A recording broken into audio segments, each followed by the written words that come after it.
안녕하세요. 반미와 세계자주의 눈으로 세계 정세를 재미나게 해설해드리는 박동지의 세계의 눈 7화입니다. 옆에는 박동진님이 계십니다. 안녕하세요. 안녕하세요. 네. 돌려라 지구본을. 아는 거사 나와라! 자, 하나 둘 셋. 에이. 여기는 보츠와나와 짐바브웨와 남아프리카 공화국의 국경 사이군요. 부츠와 뭐지기? 보츠와나, 짐바브웨, 남아프리카 공화국. 보츠와나라는 나라는 사실 전 이름도 잘 모르는 것 같은데. 이 보츠와나, 짐바브웨, 남아프리카 공화국 세 국가는 모두 지금 영연방이라고 해서 영국 여왕을 중심으로 예전에 영국의 식민지였던 국가들이 좀 모여가지고 어느 시기마다 모여가지고 같이 회의도 하고 해요. 그 친하게 지내요 여기는? 친하다고 보기 약간 애매하긴 한데 식민 관계가 끝났는데 영국과는 관계를 이어가고 있는 그런 상황이죠. 보츠와나는 뭐 어떤 나라입니까? 잘 몰라요. 남아공 지역은 어느 정도 압니다. 이 지역을 얘기하면 일단 다이아몬드가 많이 나는 지역이고 브릭스 국가라는 말이 나오잖아요. 사우스 아프리카 공화국이니까 S에 들어가는 거거든요. 네. 남아공이 아프리카에서 약간 경제적 잠재력이 높은 신흥 국가로 인식이 되고 있고 예전에 아파르트헤이트라고 해가지고 그 지역에서 살던 백인이 기득권을 잡고 선거에서도 흑인을 배제해가지고 대선 총선을 다 일부인 백인이 다 휩쓸었단 말이에요. 그게 넬슨 만델라라는 그 세계적인 흑인 인권 투쟁가가 들고 일어나서 공정하게 선거 제도를 개혁하고 그 이후에는 흑인 대통령이 계속 번갈아서 집권을 하고 있는 상황이죠. 그 넬슨 만델라가 남아공에서 활동했군요. 예, 맞습니다. 남아공은 뭐 지금 특별한 문제는 없이 좀 잘 지내고 있나요? 특별한 문제가 있죠. 토지 개혁을 한다는 얘기가 나왔거든요. 부자들이 토지를 휩쓸고 있나? 예, 그 부자들이라고 하면 역시 백인인데 네. 어쨌든 정치 기득권은 흑인이 선거를 통해서 조금씩 누리고 있다고 할지라도 예전부터 이 지역에는 영국인하고 네덜란드인들이 거주해서 많이 살았거든요. 식민 지배를 하면서 흑인들을 부리면서. 그래서 그때부터 이어진 어떤 자본의 축적이 있다 보니 흑인들은 열악한 게 현실이에요. 토지도 많이 가지고 있겠죠, 백인들이.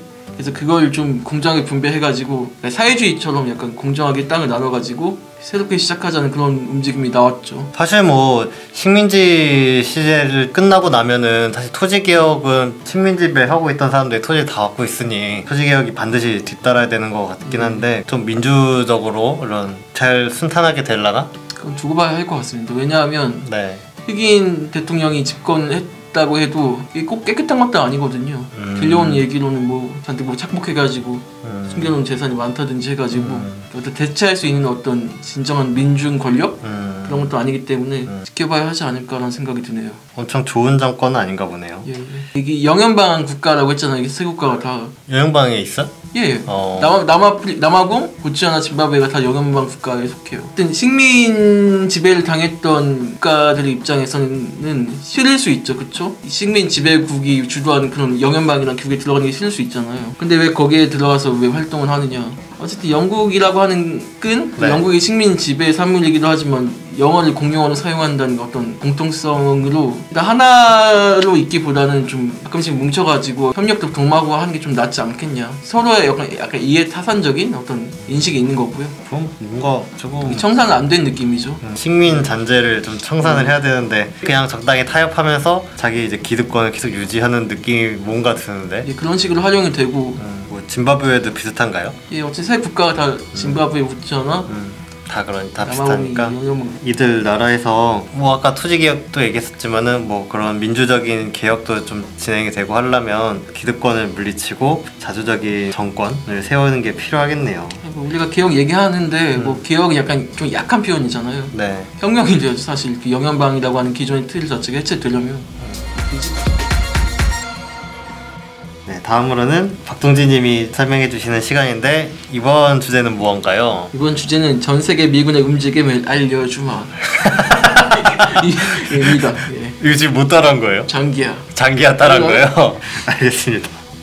그러면은 전 세계 미군의 움직임 뭐 어떤 게 있는데 이렇습니까? 우선 한국에서도 요새 화제가 되고 있는데 여론조사가 있었거든요. 네, 어떤 여론조사입니까? 이 미국이 한미 방위비 분담금을 엄청 1조 2천억 원 이상으로 안 좋은 거니까 뜯어내려고 한다는 보도가 나왔잖아요. 네. 그래서 여론조사를 국민들한테 해봤더니 이 방위비 분담 협상이 잘 안 돼가지고 주한미군이 철수해도 좋느냐 했더니 52%나 되는 국민들이 주한미군 가! 거기 응답을 한 거죠. 52%? 예. 절반이 넘었네? 예. 주한미군 꼭 있어야 된다 이렇게 국민들이 보수단체나 보수정권이 얘기 많이 했던 것 같은데 그쵸. 국민 여론은 뭐 그거랑 좀 다른 거네요. 맞아요. 부당한 요구를 우리가 참고 듣는 바에는 나가는 게 낫다 이렇게. 한국에선 여론조사가 있었고 예. 또 뭐 어떤 일이 있었는가요? 그 다음에 아랍 지역도 보면은 저번에 시리아 얘기했지만 시리아에서도 지금 미군 철수가 착착 진행되고 있고요. 또 미군 관계자, 미국인 뭐 14명 정도가 그 과정에서 IS 테러로 사망했다는 소식도 들려왔는데 그럼에도 미군 철수한다는 미사가 확고해 보이네요. 보복해야 되나니 뭐 이렇게 하면서 철군이 아니라 뭐 늘리려고 하면서 막 전쟁을 더 하려고 달려들어야 정상적일 것 같은데 오히려 그럼에도 불구하고 그냥 철수를 계속 하는군요. 예. 그전에 행보랑 좀 다르다고 볼 수가 있겠네. 다르죠. 여기서 또 주목을 해봐야 될 게 아프가니스탄에서도 미군 철수를 한다는 입장이 나온 거거든요. 이 아프가니스탄이 어떤 지역입니까? 예전에 2001년 9.11 테러 때 오사마 빈라덴은 배우로 지목했잖아요. 네. 당시 부시 정부가 오사마 빈라덴이 아프가니스탄에 숨어 있었다는 거예요. 이 주장에 따르면. 그래서 무슨 오바마 정부가 빈라덴 찾았다고 하면서 비밀 작전으로 깔끔하게 암살했다 그런 얘기를 했었는데 진위도 판명되지 않았죠. 어쨌든 그런 상황에서 미군이 계속 아프가니스탄에 있으면서 약간 분란이 일고 있었는데 최근에 이 아프가니스탄에서 협상이 있었거든요. 평화협정의 초안을 마련하자. 미국과 탈레반? 예, 탈레반 사이. 근데 탈레반만 해도 미국이 되게 경계하는 약간 쫓아내자, 몰아내자 그런 입장을 가진 이슬람 단체였거든요. 근데 지금은 그 탈레반이라고 하는 그 단체를 동등한 협상의 대상자로 인정을 해가지고 협상을 도출해 냈다는 게 중요하고 아프가니스탄 정부가 있어요. 친미 정권이 있는데 친미 정권이 아닌 이 탈레반과의 평화협정을 도출했다. 그 장면을 좀 주시해 봐야 한다. 양쪽 거래 조건은 뭐 탈레반 측은 알카이다 같은 어떤 무장 테러 조직을 들리지 않게끔 노력한다. 또 미국도 뭐 미군을 뺀다는 거고. 그래서 외국군이 모두 다 철수할 수 있게끔 한다. 그래서 로이터 통신에서는 뭐 미군이 18개월 이내에 철수한다. 입장이 나왔다고 보도했고요. 폼페이오는 미국은 진지하게 평화를 쫓고 있다. 이런 얘기도 했습니다. 원래 한반도나 이 중동, 아랍 지역, 중앙아시아 지역이 그동안 미국 세계 전략의 가장 큰 축을 차지하던 그런 지역이었는데 그게 지금 무너지고 있는 게 눈에 확 보인다는 거죠. 그러게 석유 때문에 아무래도 아랍 지역에서 미군이 확대하려고 노력을 계속 한 것 같은데 이렇게 철수를 쭉 하려고 하는군요. 기본적으로 이렇게 세계 곳곳에 이렇게 미군을 깔아놓는 미군의 전략은 패권을 관철하기 위해서다. 미국의 정치학자나 뭐 정치 전문가들이 하는 얘기가 미국은 대륙 패권과 해양 패권이 결합된 유일한 국가라는 거예요. 이게 어떤 말이냐 하면 영국이 해양 국가잖아요, 섬나라니까. 근데 본토는 작은데 뻗어나가려고 하다 보니까 한계가 있어서 좌절했다. 근데 러시아, 소련은 땅덩이 무지하게 넓잖아요. 근데 땅덩이를 이렇게 뻗어나가려고 했는데 그것도 한계가 있어서 실패했다. 근데 미국은 어떠냐? 태평양은 서쪽에 있고 대서양 동쪽에 있고 땅도 넓고 어떤 대륙과 해양의 좋은 입지를 다 갖춘 유일한 전례 없는 패권 국가다. 전례 없는 패권 국가다? 예. 패권 국가가 뭐라고 볼 수 있을까요? 패권. 일단 패권은 뭐 영어로 헤게모니라고 하는데 네. 이거 좀 풀이해 보자면 우리가 흔히 제패하다라고 하잖아요. 경기에서 이겨서 상따살 할 때 제패했다는 말을 주로 쓰는데 이게 패가 으뜸 패자거든요. 뭐 중국 고대 패도 정치라는 말이 있었는데 무력을 좀 활용해가지고 힘으로 위로 아래를 좀 다스리는 그런 거예요. 미국이 미국의 패권이라고 하는 거는 이 군사력을 활용해가지고 세계 곳곳에서 무력을 통해 세계 경찰로서 위신을 떨치려고 했던 그런 점이 있는 거고요. 특히나 한반도 같은 경우는 되게 반도 지역이잖아요. 동쪽은 태평양 있고 일본 있고 위로는 또 러시아가 있고 중국이 있는데 대륙과 해양의 교차점이다. 그 대륙 패권과 해양 패권의 교차점이다. 그런 점에서 그동안 미군이 아주 중시하게 생각을 했던 지역이었습니다. 동아시아 쪽에선가 동아시아에선가 뭐 육지에 있는 유일한 미군이 주한미군이다 뭐 이런 얘기 들은 것 같은데. 맞아요. 미국이 어쨌든 전 세계에 미군을 막 여기저기 배치를 해놓고 있어요. 미국은 왜 뭔데 이제 세계 여기저기에 미군을 주둔시켜 놓고 있나요? 그러니까 발단은 냉전, 2차 세계대전이 끝나고 미국, 소련 간에 더 냉전이 시작된다고 하잖아요. 그래서 그 냉전을 명분 삼아가지고 이 지역은 미군이 안전보장을 해야 합니다 라고 하는 어떤 압력을 통해서 처음에 유럽, 그 다음 한반도, 아시아, 뭐 아프리카, 남아메리카 등등 여기저기 할 것 없이 지구 곳곳에 미군을 뿌려놓은 겁니다. 그게 현재 세계 곳곳에 주둔하고 있는 미군의 현황이 된 거죠.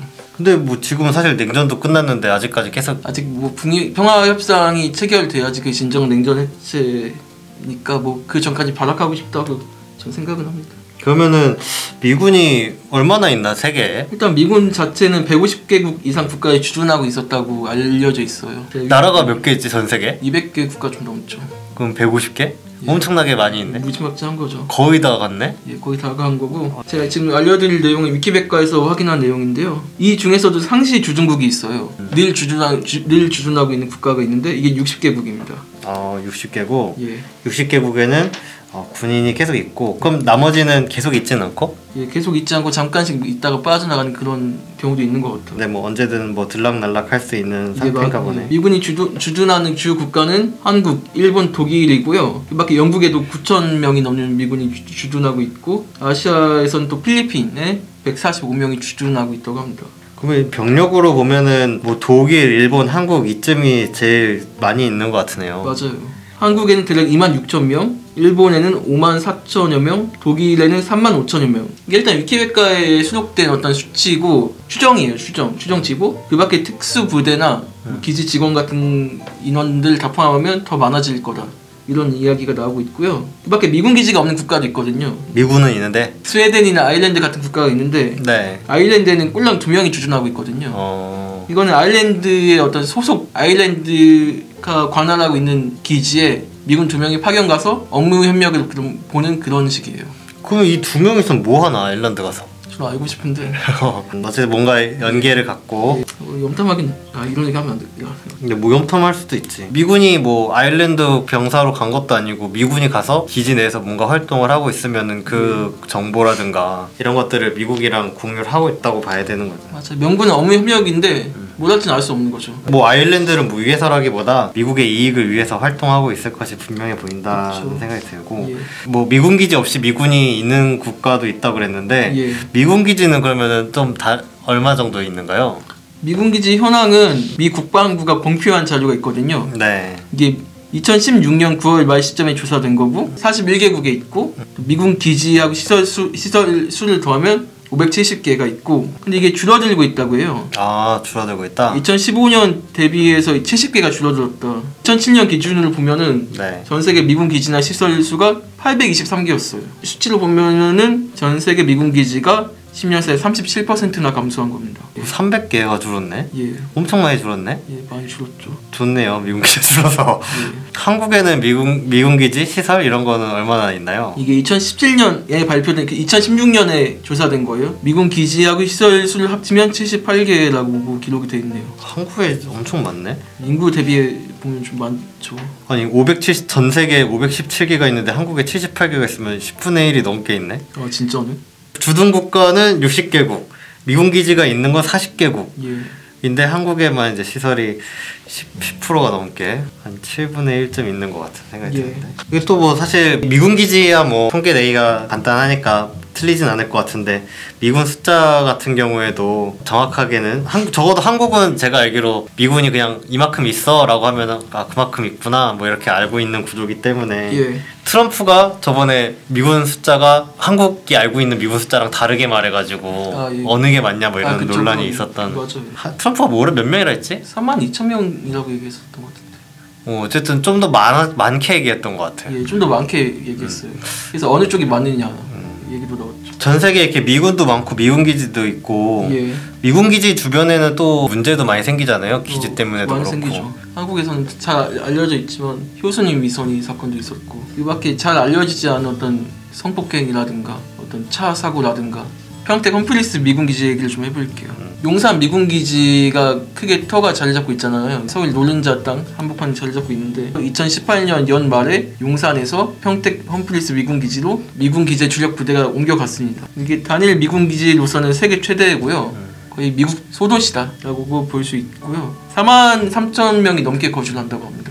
미군 기지 내부에. 뭐 가족들도 살고 뭐 그런 거죠. 맞아요. 포함해서고요. 그럼 주한미군한테 그럼 살 수 있도록 뭐 아파트 같은 것도 주고 막 이랬던 것 같은데. 예, 아파트에 거대 종합병원에 쇼핑몰에 군인가족 숙소에 작전실에 병원에 청사에 유엔 사령부에 주한미군 사령부에 워터파크에 뭐 별게 다 들어가 있는데 이게 대부분 다 우리 국민의 세금으로 충당됐다는 거죠. 제가 뭐 듣기로는 병원도 무료 주한미군이 치료받는 건 무료야.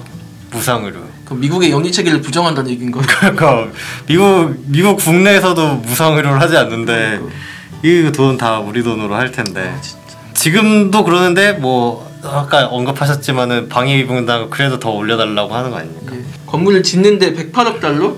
하나로 약 12조 원이나 들었다는 거고요. 건물이 513동이나 된다고 하고 주소는 또 캘리포니아라고 하고 완전히 미군 점령지죠. 여기. 그뿐만이 아니고 지금 용산 미군기지 반환된 미군이 남겨놓은 화학물질이나 기름에 찌들어가지고 토양에 오염돼 있어가지고 대체 어디서부터 정화 작업을 시작할 것이며 공원으로 활용하기도 좀 미심쩍은데 대체 어떻게 해야 좋을까 그런 이야기가 나오고 있는데 그 책임을 다 한국 정부가 떠안게 된 거잖아요. 쓰고 그냥 냅다 버리고 간 거잖아.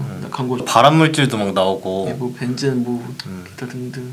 공원으로 조성한다 그러는데 그럼 발암물질과 기름이 막 있는 땅에서 놀게 돼야 되는 이런 다른 나라도 좀 있을 것 같은데 대표적인 미군 기지가 발생하는 지역은 세계 통틀어서 보면은 한반도하고 또 일본의 오키나와가 있습니다. 이 오키나와가 일본의 뭐 0.07% 면적으로만 보면 그 정도밖에 안 되는데 미군 기지의 70% 넘는 미군 기지가 잔뜩 밀집되어 있는 지역이거든요. 문제가 엄청 크고요. 네. 아까 말씀드렸던 어떤 차 사건 여기 심지어 어떤 사건도 있었냐면 강간 사건도 되게 많이 일어나고 끔찍하죠.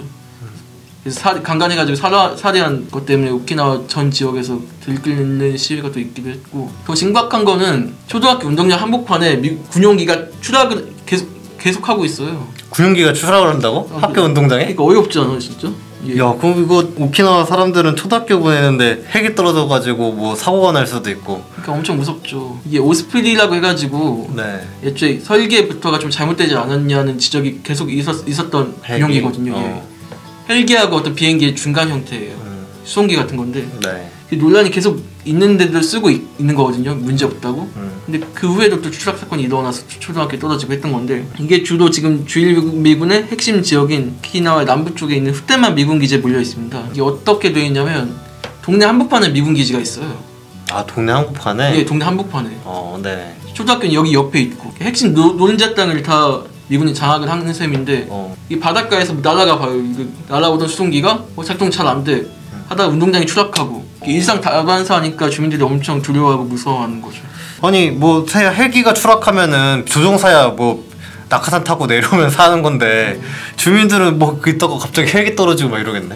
이것도 충격적이네요. 그래서 오키나와는 미군기지 이전 문제를 둘러싸고 주민들과 미군과 일본 정부 간의 어떤 갈등이 되게 심화되어 있습니다.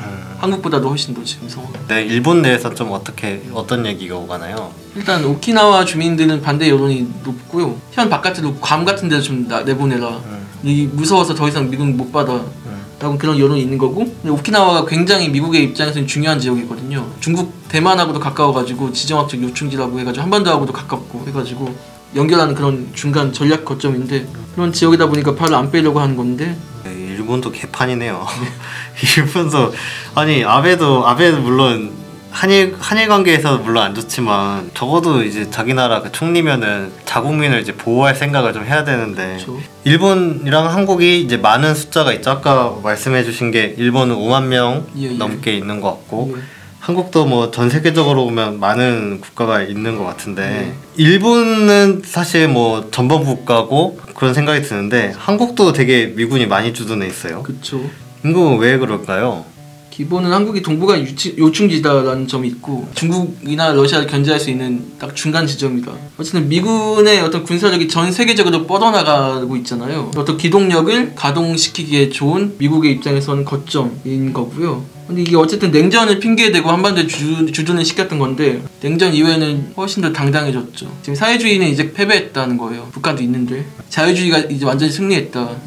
그래서 이제 계속 있어도 된다는 어떤 암묵적인 인식이 있었던 거고 그래서 오바마 정부의 예를 들어보면은 아시아 회귀 전략이라는 것입니다. 이게 어떤 거냐면 그동안 어떤 유럽이나 어떤 아랍 지역이나 그쪽에 좀 미군의 세력을 좀 집중해 왔다면 지금 그동안 우리 한국이나 오키나와에 좀 신경을 좀 덜 써왔는데 그런 쪽에 신경을 좀 써가지고 이쪽에서도 미국의 패권을 좀 더 다시 다지자라는 입장이었어요. 근데 이게 트럼프 정권 들어서면서 노선이 변경이 된 겁니다. 일단 트럼프는 2017년 11월 베트남 다낭시 이 북미 정상회담 예정지로도 알려져 있는 이 다낭시에서 인도 태평양 전략이라는 걸 발표했어요. 이거는 간단히 말하면 중국을 좀 막아내겠다는 건데 그동안 인도는 약간 중립적인 쪽이었거든요. 엄밀히 따지면 미국의 편도 아니야. 중국 편도 아니야. 라고 했는데 지금 좀 덩치가 많이 커졌어요. 인구도 많아지고 하다 보니까 인도를 좀 끌어들여가지고 태평양 이쪽 쫙 해가지고 이 남중국해로 진출하려는 미군을 좀 막아내자. 하지만 우리는 이제 솔직히 돈 좀 없다. 돈이 좀 없으니까 인도나 아니면 이 태평양 쪽으로 진출하고 싶은 일본 좀 활용해가지고 중국을 막아내자. 그런 전략입니다. 힘이 좀 미국이 이래저래 좀 딸리고 해가지고 뭐 어쨌든 작년 연말에 트럼프가 세계 경찰 노릇 더 이상 못 해먹겠다라고 시리아에서 미군 철수하겠다는 폭탄 선언을 했잖아요. 그동안 미군의 어떤 세계 전략을 완전히 뒤엎는 그런 폭탄 발언이었는데 그런 측면에서 보면 이 인도 태평양 전략이라고 하는 거는 그럼에도 불구하고 인도 태평양 지역에서 어떻게든 영향력을 유지하겠다는 어두운 속내도 숨어 있는 거거든요. 어쨌든 과거 제국주의 열강들이 재벌을 남 못 준다고 하잖아요. 약소 국가들을 억압하고 거기에 멋대로 미군 기지를 건설하려고 하는 계획이 있거든요. 지금 현재 인도양에서 벌어지고 있고요. 차고스 제도라는 곳을 좀 이야기해 보려고 합니다. 차고스 제도는 어디에 있는 건가요? 이거는 인도 및 아프리카 사이에 있는 제도고 이건 그럼 어느 나라 땅이에요? 이거는 영국령이에요. 영국 땅인데 영국하고 미국이 비밀협정을 맺어가지고 여기에 미군 주둔 하시오라고 이렇게 한 겁니다. 네. 그 중에서도 이 디에고 가르시아라는 중심 섬이 있는데 여기가 인도양에서의 미국의 전략 거점인 거고 이게 되게 과정이 이상한데 이게 원래 모리셔스라는 섬나라가 있어요. 이 주변에. 이건 나라예요? 예, 나라예요. 네. 이거 영국의 식민 지배를 받다가 1968년에 영국에서 독립하는데 원래대로라면 이 차고스 제도, 이 디에고 가르시아는 이 모리셔스하고 같이 합쳐져가지고 독립을 했어요. 마땅해요. 역사적으로 봤을 때? 예. 근데 여기 뜬금없이 미국이 들어온 겁니다. 여기 중요한 지역이니까 이 지역을 우리에게 좀 임대해 달라라고 해서 50년간 영국이 미국에 장기 임대를 하는 식으로 협정이 있었습니다. 이 모리셔스를 독립시켰는데 이 차고스 제도는 미국에 임대를 해줘야 되니까 영국령으로 남기고 영국에 임대를 해준 거예요. 아 진짜? 예. 그런데 이 차고스 제도에 살고 있는 주민이나 민족 구성은 네. 모리셔스 제도하고 똑같아요. 그러면은 왜 영국이랑 미국이랑 짬짬해 먹은 거예요. 이게 나쁜 놈들이네. 나쁘죠. 참 나쁜데. 네. 2016년에는 어쨌든 주민들은 모리셔스 제도의 주민들은 우리 고향으로 돌아가게 해달라고 이렇게 호소를 크게 하셨는데 네. 또 영국하고 미국이 그 단번에 무시해버리고 연장을 했다. 아니 1968년에 맺었으면은 50년이면은 2018년인데 거기서 또 연장을 장기 연장을 한 거예요. 와, 네. 지금 그 주민들은 거기서 벗어나고 싶은 것 같은데 그거를 쟤들끼리 연장을 했다. 예. 완전히 미국 땅인 게 네. 영국령인데 차고스 제도가 네. 미국의 지상권을 줬어요. 한마디로 이 땅은 미국이 담당해라. 그러니까 미국 기지 멋대로 설립하는 거죠. 그러니까 그게 가능하게 된 거죠. 여기가 어쨌든 9.11 테러 아까 얘기 잠깐 했는데 네. 9.11 테러 이후에 CIA의 작전 본부가 이곳에 설립이 됐다고 해요. 그래서 그만큼 어떤 세계 전략에서 빼놓을 수 없는 중요 거점이라는 거고 이 미국이 이 세계 이 중요 거점을 구축하는 과정에서 희생되는 이 약소국 주민들의 목소리는 잘 부각이 되고 있지 않다는 현실이죠. 여기서도 미군이 빨리 나가야지 되겠는데 여기는 당장은 쉽지 않아 보여요. 또 저희가 인도양 얘기도 했는데 또 한편으로는 이 중남미 지역이 전통적으로 어떤 미국이 자신의 뒷마당쯤으로 생각을 하고 있거든요. 이걸 베네수엘라의 마두로 대통령은 정당하게 국민의 압도적 지지를 얻어서 당선된 대통령인데 멋대로 내정 간섭을 하는 거고 여기서 들고 나오는 게 군사 개입 위협인 거죠. 바로 옆 나라에 콜롬비아가 있거든요. 그 나라에다가 미군을 5,000명 주둔시키겠다는 거예요. 당장 물러나라는 위협 신호인데 비교적 베네수엘라는 가깝기도 하고 하니까 여기만큼의 미국의 영향력을 과감없이 발휘할 수 있다는 어떤 나쁜 의도가 깔려 있는 거고요. 어이가 없다는 거고 참 얼토당토 않는 얘기다. 미군이 전 세계적으로 빨리 다 철수를 해야 되겠네. 그렇죠. 전 세계에 도처에서 미군을 몰아내야겠죠. 네. 자, 미국은 기본적으로 참 나쁜 국가고 태생부터 잘못했다는 말씀을 다시 드리고 미국이 이 패권이 몰락해 가는 와중에서도 끊임없이 자신의 세를 강조해 보이려고 하는 어떤 더러운 속내가 숨어 있는 거니까 그런 걸 좀 잘 봐야 한다. 조만간에 어떤 주한미군 철수 얘기도 나오는데 시리아나 아프가니스탄 또 혹은 또 유럽에서 뭐 미군이 철수한다고 해도 지금 현재 인도양이나 중남미나 오키나와에 어떤 미군을 계속 두겠다고 하는 미국의 입장은 현재 한국의 주류 언론도 제대로 보도를 안 해요. 좀 이런 사실을 좀 많은 분들이 아시고 이 미국이 그동안 해온 일들이 얼마나 나쁜 짓이었는지, 미군의 군사 패권이 왜 지금 북미 평화협정이 얘기되는 이 시기에 왜 제거되어야 하는지 의미에 대해서 많이 알아주셨으면 좋겠습니다. 한국뿐만 아니라 전 세계에서도 그 주둔 미군 때문에 민중들이 신음하고 힘들어하고 있는데, 자주와 평화를 바라는 한국의 이제 민중들도 주한미군 철수하는 거에 많이 힘을 기울여야 되지 않겠나라는 생각이 드네요. 세계에는 7화는 뭐 이렇게 하는 걸로 할까요? 예. 시청하시는 분들 새해 복 많이 받으시고 새해 복 다시 한번 많이 받으세요. 안녕.